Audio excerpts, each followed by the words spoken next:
कथा है क्या? किसकी कथा है? इसका ज्ञान होना चाहिए भाई। भक्ति अगर आपके जीवन में है तो आपके ज्ञान और वैराग्य दो पुत्र होंगे। बुद्धि ज्ञान अगर है तो देखो, ज्ञान दो प्रकार का होता है। एक तो ऐसा ज्ञान जो दुनिया की माया मोह में लपेट ले, और एक ज्ञान ऐसा जो दुनिया से नाता तोड़ के प्रभु से अपने को जोड़ ले। तो अपने को ज्ञान भी चाहिए, तो कौन सा?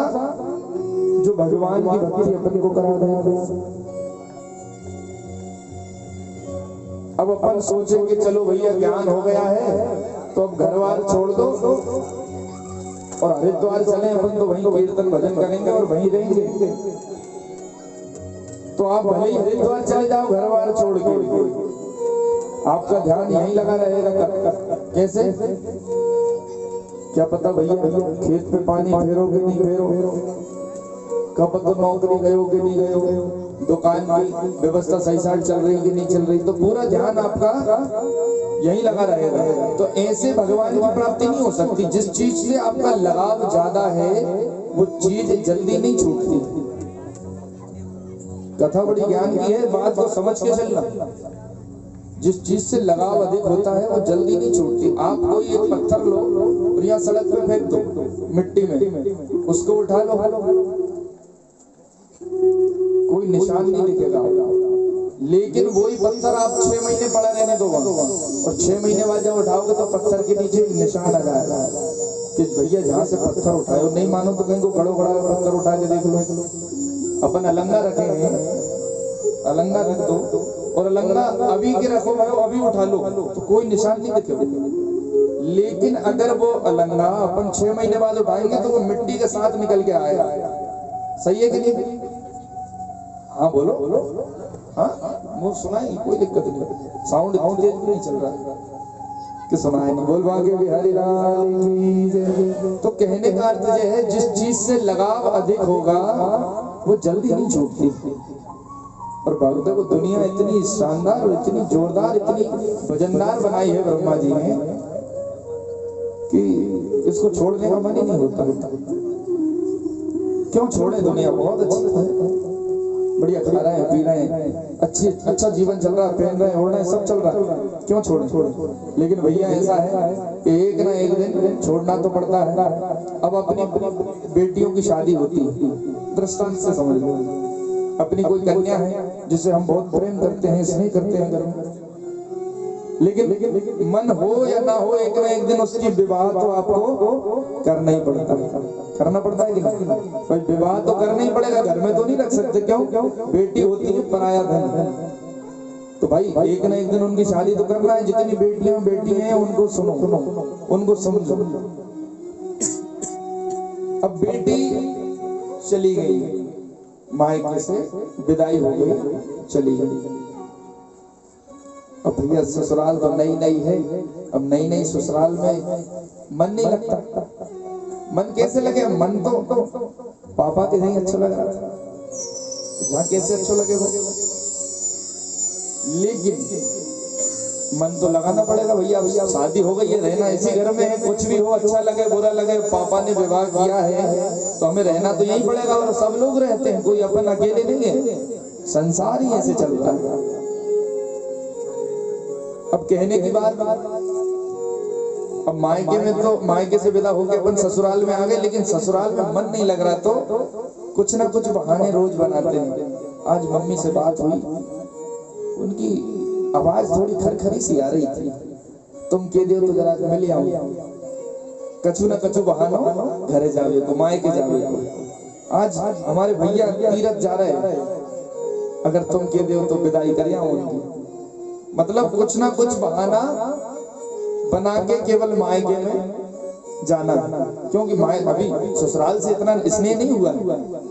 लेकिन जब धीरे धीरे अपने पति से स्नेह प्राप्त होता है, जो सास ससुर है उनसे पिता माता जैसा प्रेम प्राप्त होता है, जेठ जेठानी ननंद है जिनसे एक घर जैसा माहौल बनता है, तो 10 साल 5 साल बाद धीरे धीरे धीरे वो बेटी उस ससुराल को अपना घर समझने लगती है। समझती है कि नहीं समझती? भाई भाई अपने घरों में माताएं जो रह रही हैं सालों मायके नहीं जाती होंगी, सालों निकल जाते होंगे मायके की, इन्हें याद भी नहीं आती होगी। क्यों? बहुत समय लगा दिया इन्हें इस पराये घर को अपना बनाने में। और जब यही माताएं इनकी जैसे मायके से फोन आ जाए तुम्हारी सास को, अरे तुम्हारी सास को जैसे फोन आ जाए कि बेटी आने नहीं, बहुत दिन हो गए मिले नहीं तो जो बेटी एक समय बहाना बनाया करती थी मायके जाने का, आज वो ये कहती है बच्चे के एग्जाम चल रहे हैं, अभी नहीं आ पाऊंगी, थोड़ी नौकरी की समस्या चल रही है, लेकिन मैं आऊंगी, बाद में आऊंगी। तो ये समय का फेर है। तो जब यहाँ स्नेह प्राप्त हुआ तो मायका छूट गया। तो ये दुनियादारी हमारा मायका है। तो भाई अब दुनियादारी जो मायका है, ये दुनिया ऐसे इतने आसानी से थोड़ी छूटती, छोड़ने के लिए बहुत समय देना पड़ता है। जब किसी सदगुरु के सानिध्य से आपका विवाह जब परमात्मा के साथ हो जाता है, कोई सदगुरु आपका सत्संग ऐसे व्यवस्था बना दे कि आपका परमात्मा से आपकी लगन लग जाए, तो ये समझ लो कि जो मायका है इसको छोड़ने में थोड़ा समय तो लगता है, लेकिन परमात्मा से जब प्रेम इसने परमात्मा की कृपा जब होने लगती है तो मायका भी छूट जाता है। यानी दुनियादारी ऑटोमेटिक स्वयं ही छूट जाती है। फिर अपने को दुनिया की याद नहीं आती। चाहे लोग कितने ही बोले चलो भैया वहां चलो, बोले नहीं यार मैं तो भजन करूंगा। और अभी आप चले जाओ हरिद्वार बिना कुछ करे, घर वाले कहेंगे दद्दा काय परेशान हो रहा है, अरे जहीं मंदिर बनवा दे रहे, जहीं करो ना पाठ पूजन, काय के लाने परेशान हो रहा है, तो जावेद का जरूरत पड़ गई। तो दुनिया के प्रपंच खड़े हो जाएंगे। तो जब भगवान को छोड़ना है तो परमात्मा से धीरे धीरे प्रेम मिलना चाहिए। उसके लिए ऐसा सदगुरु मिले जो हमें भगवान से हमारा विवाह करा दे, यानी उससे मेल करा दे। और जब मेल करा देगा तो ये समझ लो कि दुनियादारी ऑटोमेटिक छूटने लगेगी, आनंद आने लगेगा। और जब आनंद आने लगेगा तो जब भाई दुनिया छोड़ने लगोगे तो इसको वैराग्य कहते हैं। ज्ञान आ गया कि परमात्मा हमारा परम पिता है, वही हमारा पति है। और जब उससे हमारा मेल हो गया तो वैराग्य तो स्वतः ही आ जाएगा। और जब वैराग्य और ज्ञान आ गया तो जीवन धन्य हो गया। परम पिता से अपना मोक्ष की प्राप्ति हो गई, फिर दुनिया से कोई लेना देना नहीं। तो दो लाइन में कहना क्या कि जब दुनिया से वैराग्य हो गया, प्रभु का ज्ञान हो गया, प्रभु के स्वरूप का ज्ञान हो गया, तो सीधी सी बात है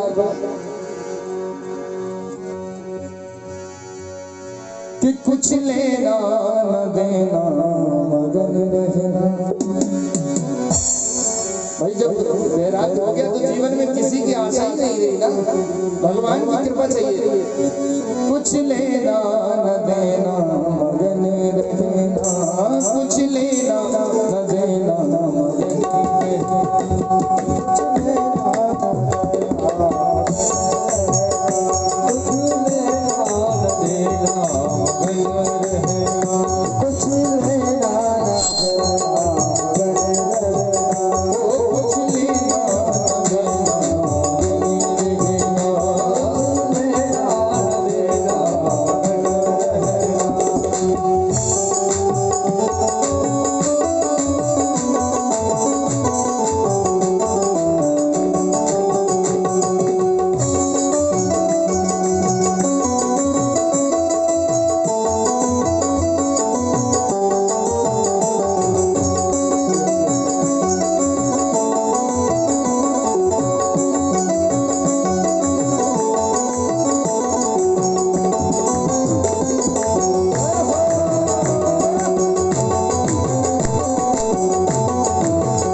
कथा 7 दिन सुनो और कथा का अर्थ केवल इतना है कि भैया जितना मेरा भजन करोगे, ऐसा बताते हैं शास्त्र, अभी कथा आएगी कि कलयुग में केवल ये सोच लो कि हमें अच्छा काम करना है, इतने में ही आपको फल की प्राप्ति हो जाती है।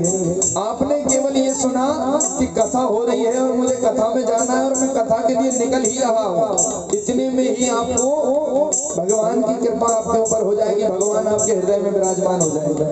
तो भैया जब भगवान आपके हृदय में विराजमान है और वो यहाँ तक आ गए हैं तो उन्हें क्यों घुटन महसूस करा रहे हो? जरा ताली बजा के उन्हें बता दो।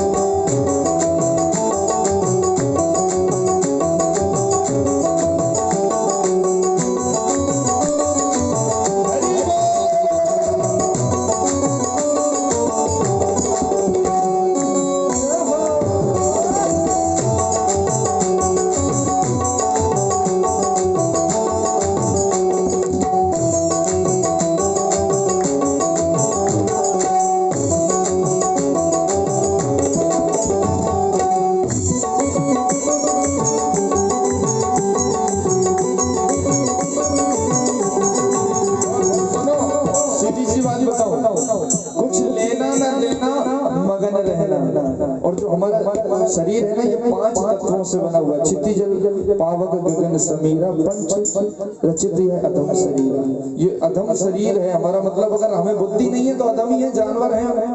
और अगर बुद्धि है, ज्ञान है, वैराग्य है तो समझ लो कि इससे अच्छा कोई कपड़ा ब्रह्मा जी की फैक्ट्री में है नहीं। एकदम कहना कि कुछ लेना न देना,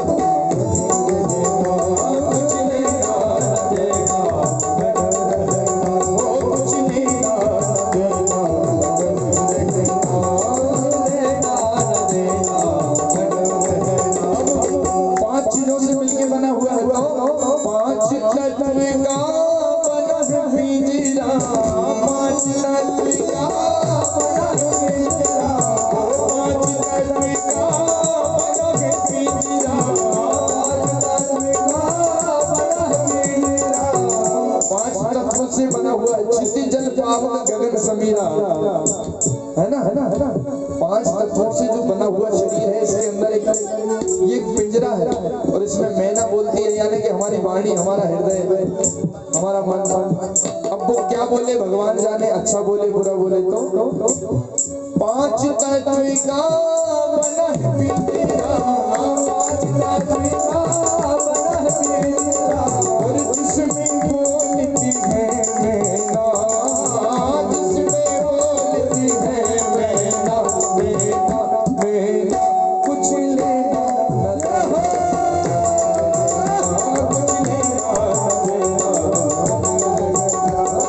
लेना न देना, कुछ लेना न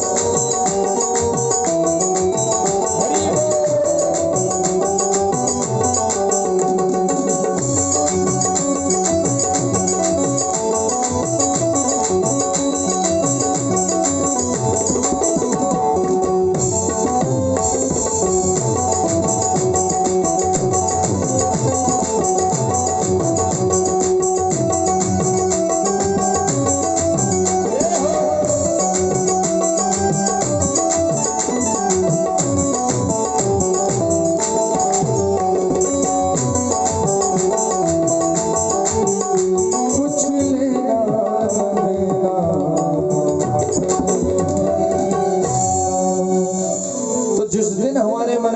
और वैराग्य आ गए, उस दिन कुछ लेना न देना, मगन रहना।